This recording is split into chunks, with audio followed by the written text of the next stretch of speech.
Penurunan moral pada siswa-siswi kita ini akhirnya menjadi salah satu yang membuat pemerintah untuk berpikir kembali apa yang terjadi pada negara kita. Dan ternyata memang kita tidak bisa memungkiri bahwa moral anak didik kita tidak seperti di zaman dulu. Apa yang menyebabkan hal itu? Karena zaman sudah berubah.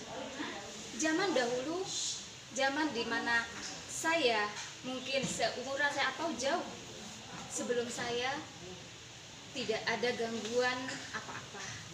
Sekarang dengan banyaknya teknologi, dengan banyaknya mereka mudah mengakses apapun, waktu mereka lebih banyak digunakan untuk game.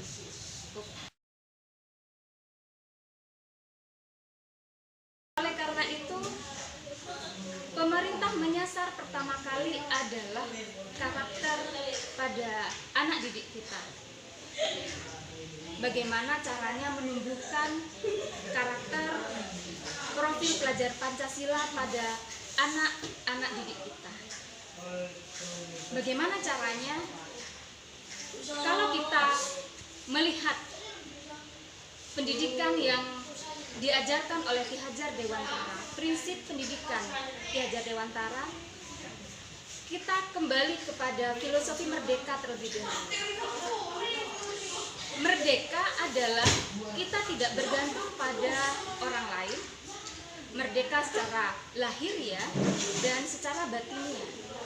Itu seharusnya pertama kali yang dibutuhkan oleh siapapun manusia yang ada di muka bumi ini, pun juga yang dibutuhkan oleh siswa. Kebutuhan merdeka adalah kebutuhan setiap orang termasuk siswa. Anak didik kita butuh merdeka secara lahir dan juga batin. Oleh karena itu, berdasarkan filosofi merdeka ini, ternyata Ki Hajar Dewantara mempunyai prinsip bahwa setiap siswa, setiap anak didik kita harus dimerdekakan, baik lahiriahnya maupun batinnya. Menurut Ki Hajar Dewantara, setiap anak adalah unik. Mereka mempunyai bakat dari sejak lahir. Masing-masing tidak sama. Oleh karena itu, hakikatnya setiap siswa mempunyai ciri khas masing-masing, mempunyai kelebihan masing-masing. Dan ini yang tidak disadari oleh guru. Guru menganggap semua siswa adalah sama.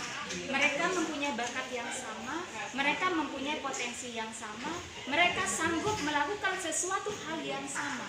Misalnya, siswa yang tidak berbakat di matematika, tapi kita memaksakan siswa untuk mengerjakan soal matematika sama dengan anak yang sangat bisa mengerjakan matematika.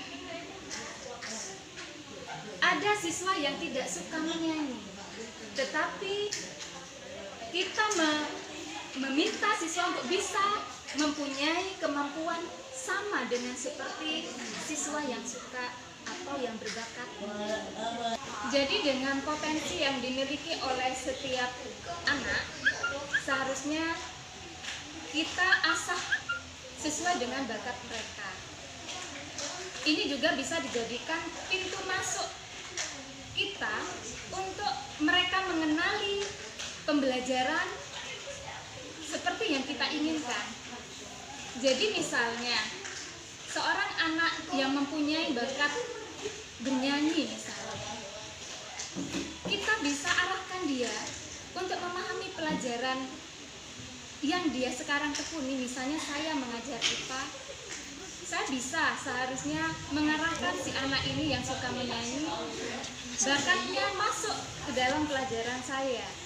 Jadi bisa jadi ketika mereka yang lainnya mendapatkan tugas merefleksikan dengan tulisan ataupun infografis ataupun video ataupun yang lainnya, kita bisa lewat pintu masuknya mengajak si anak ini untuk memahami pelajaran IPA dari bakatnya dia menyanyi. Mungkin kita bisa mengajak si anak membuat rangkuman pelajaran IPA, tapi dibuat lirik lagu yang dia sukai. Contohnya seperti itu.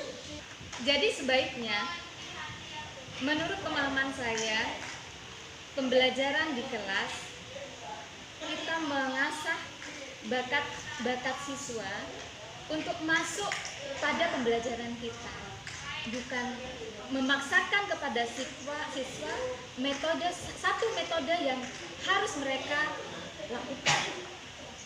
Tapi kita harus pintar-pintar mencari apa motif dari mereka untuk bisa menerima pelajaran kita. Pembelajaran yang demikian ternyata dikenal sebagai pembelajaran berdiferensiasi. Dengan adanya pembelajaran diferensiasi ini, mudah-mudahan semua bakat dan potensi siswa bisa tertampung, bisa terfasilitasi. Sejalan dengan pendidikan itu, kita tetap menuntun anak-anak didik kita untuk berbudaya positif dan merubah paradigma untuk selalu memarahi, tetapi dengan cara kita restitusi, dengan cara kita menanyakan apa latar belakangnya, kenapa dia melakukan itu, kita cari tahu di balik itu. Mudah-mudahan kita bisa mencetak anak-anak didik kita berkarakter profil pelajar Pancasila. Saya punya 3 bait lagu yang sebenarnya lagunya adalah sudah kita kenal semua, yaitu judulnya Ojo Dibandingke. Ini mewakili bahwa siswa kita adalah berbeda, siswa kita adalah unik, dan kita tidak perlu memaksakan kehendak kita, kemauan kita, memaksakan yang sama kepada anak didik kita, tetapi kita harus mengeksplor apa yang ada pada diri mereka.